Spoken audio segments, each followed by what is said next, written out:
ఉమ్మడి వరంగల్ జిల్లా వ్యాప్తంగా కురుస్తున్న వర్షాలకు రోడ్లు జలమయమయ్యాయి. లోతట్టు ప్రాంతాల ప్రజలు ఇబ్బందులు ఎదుర్కొంటున్నారు. వరంగల్ నగరంలోని పలు కాలనీలు, డ్రైనేజీలు వాటర్ ఇళ్లలోకి చేరడంతో దుర్వాసన వస్తోంది. ఇక ఇదే అంశానికి సంబంధించి మరింత సమాచారం మా ప్రతినిధి అశోక్ అందిస్తారు.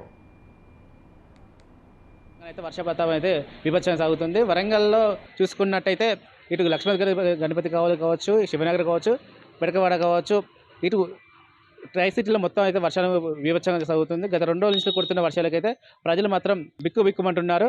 ఇటు శివనగర్లో చూసుకున్నట్లయితే ఇంతకుముందుకే కొన్ని ఇళ్లకు నీళ్ళు వచ్చినట్టు తెలుస్తుంది. ఇక్కడ ఉన్న స్థానికులు మాత్రం ఇక్కడ ఇళ్లకు వచ్చేసి మాకు చాలా ఇబ్బంది అంటున్నారు. వారితో అడిగి తెలుసుకున్నాం అసలు ఎలాంటి ఇబ్బంది పడుతున్నారు అని చెప్పేసి. చెప్పండి సార్, మీకు ఎలాంటి ఇబ్బంది జరుగుతున్నాయి? చాలా పోయినసారి కంటే ఈసారి వచ్చినప్పుడు మా అన్నవరం మన సత్యనారాయణ స్వామి గుడి కానీ, స్ఫూర్తి స్కూల్ కానించి, వందనం స్కూల్ కానించి వాటర్ బాగా వచ్చి మా పెరకవాడకి వెళ్ళి మళ్ళీ అటు పోతే మేరోలవాడ, ప్రతాపరుద్ర కళ్యాణ మండపంకి వెళ్ళి వచ్చినప్పుడు చూత ఈ నీళ్లు మూతొట్టు వరకు నీళ్లు పోయి దానిలో బియ్యం కానీ అన్నీ కలిసి ఉద్రులు చూత దానిలో చాలా జరిగిపోయిన ఉన్నాయి.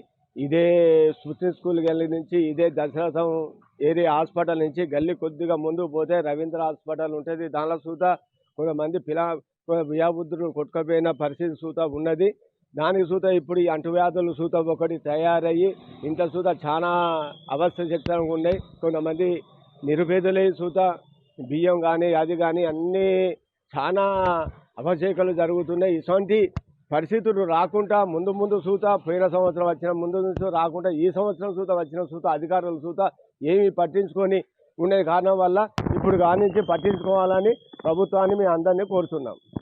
గతంలో కూడా ఈ శివనగర్ ఏరియాలో అయితే చాలా వరకు ఇళ్ళు అయితే మునిగి ఉన్నాయి. ఆ ఇళ్లలో కూడా కొంతమంది ఇబ్బంది పడుతున్నారు. అలాంటి వాళ్ళు ఇంకొకరు ఉన్నారు, అతన్ని అడిగి తెలుసుకుందాం ఏం జరిగిందనేది. చెప్పండి సార్. ఈ వర్షాకాలం చెప్పి చాలా ఇబ్బందులు అవుతున్నాయి. పోయిన సంవత్సరం కూడా అలాగే చేశారు. అధికారం మేము చేస్తారు కానీ ఈ వరదలు వచ్చుట్ల వాళ్ళని తీవ్ర మొత్తం పాములు కానీ, చిన్న క్రిములు కానీ, పురుగులు కానీ ఇళ్ళకు వాటర్తో వచ్చి చాలా ఇబ్బందులు పడుతున్నారు.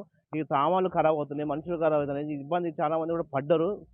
చిన్నపిల్లలు కానీ, పెద్దోళ్ళు కానీ చాలా మంది అవస్థ పడ్డారు, చాలా ఇబ్బందులు పడ్డారు. తగిన దీనికి అధికారులు అందరూ చర్యలు తీసుకొని కోరుచున్నాం అంతే. వరంగల్ ఉమ్మడి జిల్లా వ్యాప్తంగా అయితే వర్షాలు అయితే బీభత్సంగా సాగుతున్నాయి. ఇటు వరంగల్లో కాకుండా హన్మకొండ, మహబూబాద్, ఏజెన్సీ ప్రాంతాలు కూడా గత 2 రోజుల నుంచి వర్షాలు పడుతున్నాయి. అటు చెట్లు విరగడం వల్ల ఇప్పుడే లేబర్ కాలనీలో ఒక కారు మీద పడడంతో కారు ధ్వంసమైందని తెలుస్తుంది. ఇప్పుడే డిఆర్ఎఫ్ సిబ్బంది పోయి అక్కడ చర్యలు తీసుకుపడుతున్నారు. ఉమ్మడి వరంగల్ జిల్లా వ్యాప్తంగా అయితే వర్షాలు అయితే బీభత్సంగా సాగుతున్నాయి. ఇటు పెరకవాడ, శివనగర్, లక్ష్మీ గణపతి కాలనీ కూడా, శాంతినగర్లో కూడా బీభత్సంగా ఉన్నాయి. ఇక్కడ ఏంటంటే కాలనీలు కూడా కొన్ని మునిగి ఉన్నాయి. ఇక్కడ డ్రైనేజ్ వాటర్ అనేది ఇళ్లకు చేరి దుర్వాసన రావడంతో కాలనీ వాసులు మాత్రం చాలా ఇబ్బంది పడుతున్నారని తెలుస్తుంది. కెమెరామెన్ తేజతో అశోక్, వరంగల్.